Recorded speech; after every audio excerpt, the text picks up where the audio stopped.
טוב, בסוף אני חושב שדוד, הוא עקף אותך גלי, אז הפרס גדל, חנוך אפילו עדיין לא מודע לכך. אני מתכבד עכשיו להזמין את דוקטור ניל רוגצ'בסקי, מומחה למדעי המדינה מישיבה אוניברסיטי. תודה רבה. מכיוון שאני חושב שיהודי חו"ל צריך להשתתף בשיחה הזאת, אני אדבר גם בעברית, גם באנגלית. זאת לא הסיבה המרכזית, אבל זה יהיה כזה. התבקשתי לדבר על מגילת העצמאות ויחס שלה לחוקה. האם מגילת העצמאות יכולה להיות חלק מחוקה של מדינת ישראל? אנסה לומר כמה דברים בנושא הזה. אבל הפרופסור הלפר שלהם פה בבר אילן, שתמיד רואה את לב העניין, המליץ להתחיל בפשט. בשאלה הפשוטה שהיא לא כל כך פשוטה, מה זה בכלל חוקה? כשאני מסתכל על הדיבור פוליטי פה, ולא רק פה אגב, אני לא רואה מספיק עיון על השאלה הזאת. חלק מהבעיה היא שחוקה אפשר להגדיר בשני דרכים. יש חוקה, כפי שהגדיר אותו אריסטוטלס וצנופון ויוונים האחרים, חוקה של ימינו, שמדברים על חוקה בימינו, וגם כן של ימי ההשכלה. מה זאת החוקה של היוונים? חוקה של היוונים היה קשור למילה פוליטאה, המשטר. והחוקה במובן זה מתייחס לטבע או מבנה של החברה הפוליטית. לכל עיר, לכל חברה פוליטית יש חוקה כזאת. שאומרים באנגלית למשל מילה regime or way of life, אנו מתייחסים לרעיון הקלאסי של חוקה. Xenophon, the Greek political thinker Xenophon, writes in his book, The Constitution of the Spartans, he writes, the Spartan women were very chaste and very virtuous. He's referring not to some law the Spartans had, but the way of life of the Spartan regime. ההגדרה השנייה לחוקה זאת חוק של חוקים. חוק שהוא לא חוק רגיל, אלא חוק שעומד מעל או לפני החוק הרגיל. בדרך כלל חוקה כזאת היא משהו בכתב. אבל הפרדוקס הוא זה, שיש חוקה במובן המודרני הזה, לפחות חוק שהוא יותר מעמוד נייר, צריך לומר שכפי שבן גוריון תמיד אמר, גם ברית המועצות, גם לברית המועצות הייתה חוקה נפלאה. אם יש חוקה שהיא בפועל, אומרים שיש limited government במדינה כזאת. כלומר, אומרים שהמשטר, אם יש חוקה, לא נכנס לפרטים, לחיים הפרטיים ושאלות על ה-way of life שכל כך התעניינו את אריסטוטלס וזנופון והיוונים האחרים. כשהם דיברו על רג'ים, על פוליטאה, זה ממש נכנס לחיים פרטיים. לעומת זאת, כשחוקה מודרנית מצליחה, רואים שיש משהו מהרעיון הקלאסי בתוך החברה הפוליטית. For example, the Americans, who are justly proud of their Constitution, have until very recently been able to say that the U.S. Constitution was integral to their way of life. You'd hear such statements all the time. We govern ourselves by due process. We respect the rule of law. These were statements that spoke to a kind of constructive synthesis between the text of the Constitution and the way of life of the American people. אז זאת ההקדמה שלי. עכשיו אפנה למגילת העצמאות של ישראל. האם זה יכול להיות חלק מהחוקה? ואני חושב שהמבוא שלי יכול להיות שימושי פה.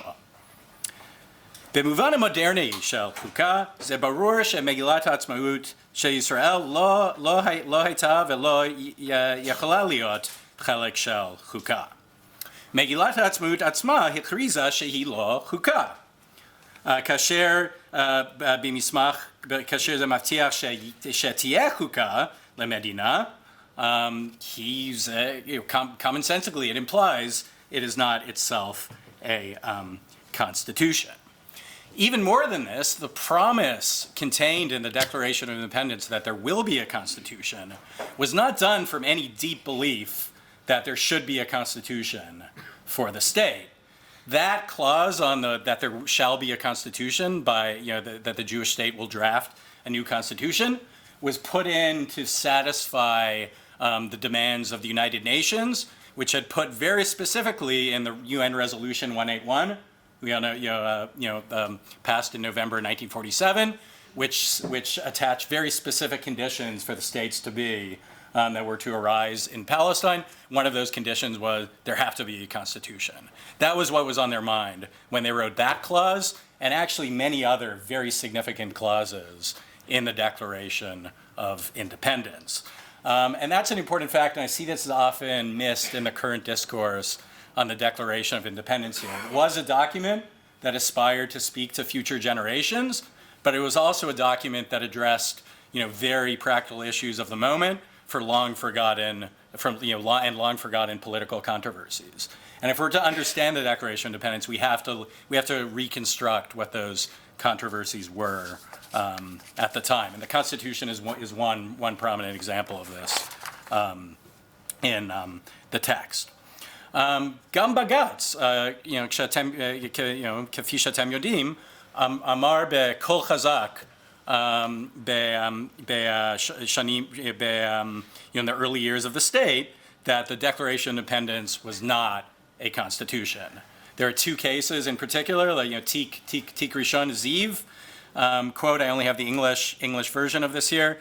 The declaration comes only to establish the fact of the founding of the state and its basis in international law, but it does not contain any constitutional law that adjudicates practical rules or particular issues or laws. That's Ziv. The next one, Arkal Butli, 1949. The declaration carries the weight of law with respect to establishing the state, yet the court did not accept the claim that this document brings into being a constitution. What Bagatz did say, and this of course you all must know very well, that even as a Declaration of Independence is not a constitution, it expresses a chazon absisi shel hamedina, ha'ani ma'amin. So you could say, according to Bagatz, even as the Declaration of Independence is not a law or a constitution, it expresses the ruach shel hachukim, the spirit of the laws.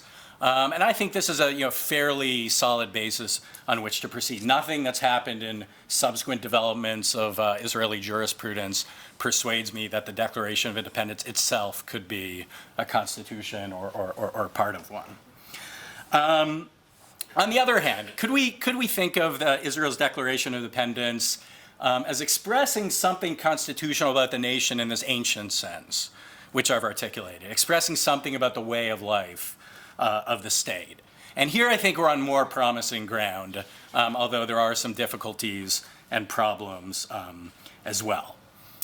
The Declaration of Independence of Israel points to three core pillars of the identity of the state of Israel. The state will be a Jewish state, says this extremely clearly. It'll be a state of rights, says this also extremely clearly.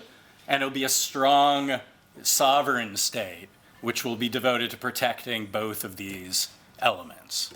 To me, those are the core principles of the Declaration of Independence, and I think consensus around those issues could represent something of the spirit of modern Israel, and indeed should represent that spirit. But the Declaration's treatment of these pillars, and particularly the question of the Jewish state and the nature of rights, is productive, it's constructive, there's a lot to build on there, but it's also incomplete. It's not fully, the Declaration does not offer a definitively clear teaching on the nature of a Jewish state, nor on the nature of the rights to be protected or guaranteed in such a state. So I'm not going to, time is of the essence, time is limited. I'm not going to go into all details of my, interpretation, give a full account of this interpretation, but I'll just say a couple of points which illustrate that ambiguity.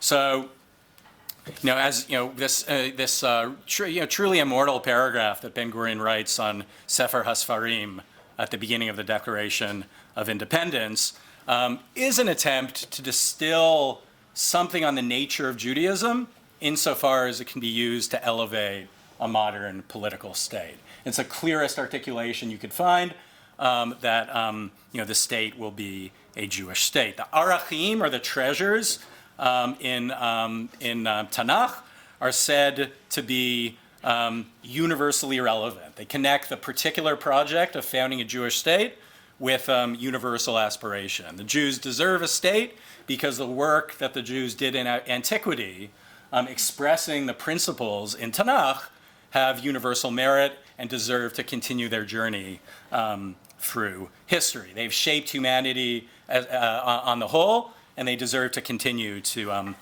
influence the world at large. That's quite astonishing statement, this beautiful sentiment that Ben Gurion expressed there. However, the Declaration really doesn't say very much on what the nature of these treasures or arachim are. It simply states them. It says there are treasures in the Book of Books, that those have relevance to the Jews and for the world at large, but it doesn't articulate what those are. So that's an ambiguity there. We know the state is going to work on behalf of Jewish principles. What principles? There are all kinds of Jewish principles. So that's an ambiguity. Similarly, on the nature of rights, the Declaration is ambiguous as well. The section cited by Bagatz is the Ani Ma'amin section of the Declaration. שהמדינה תקיים שוויון זכויות חברתי ומדיני גמור לכל אזרחיה. This is an impressive list of rights, and the attempt by Israel to live up to these rights and instantiate them has been an ennobling part of Israeli life. But similarly, it doesn't make the case, it doesn't give a clear account of where these rights come from. What are the origin of rights? Are they creations of government? Do they come from laws of nature and of nature's God, as Thomas Jefferson had famously said in the American Declaration of Independence? It doesn't make this case. It doesn't explain the nature of rights, and that leaves a lot of ambiguity. It leaves many questions unanswered. What is a political right? What's a social right? How are these rights related to the aforementioned Jewish character? There's quite a lot actually in the Declaration that can help us reflect on those problems, but there isn't a definitive answer to them. By the way, this the Ani Ma'amin segment, which Bagatz called it that at a very early period of the state's history, was also language borrowed from UN Resolution 181. Ben Gurion never thought, when he accepted this paragraph in the Declaration of Independence, that he was writing the Ani Ma'amin of the state. It's certainly become that, and I think it's again an ennobling thing, but he didn't think that's what he was doing there. So to conclude, what I say is that the Declaration of Independence is like an extraordinary, amazing document, and it can help Israelis, I think, articulate something of their chukah understood as their collective way of life. And I think that it's so extraordinary precisely because it says something significant on these three pillars of that have to be front and center of a modern Jewish state, namely sovereign state. That everyone's accepted basically across the entire Israeli political spectrum. We're going to be a sovereign state. We're not going to be a UN protectorate or anything else. So we're going to be that. It says something about the nature of a Jewish state. And it says something about the nature of rights. But there are many ambiguities there as well, as I've highlighted just a few. And so it's the work of our own time to continue the work of the Declaration of Independence, to further articulate the relationship, say, between the nature of rights and a Jewish state. And I think these, to preview to say something about my own point of view, I think those can be fruitfully combined. I think we have the workings of a strong doctrine of liberal nationalism there, which says, no, in fact, Judaism and liberty and rights aren't in contradiction with one another. Rightly understood, they can reinforce one another.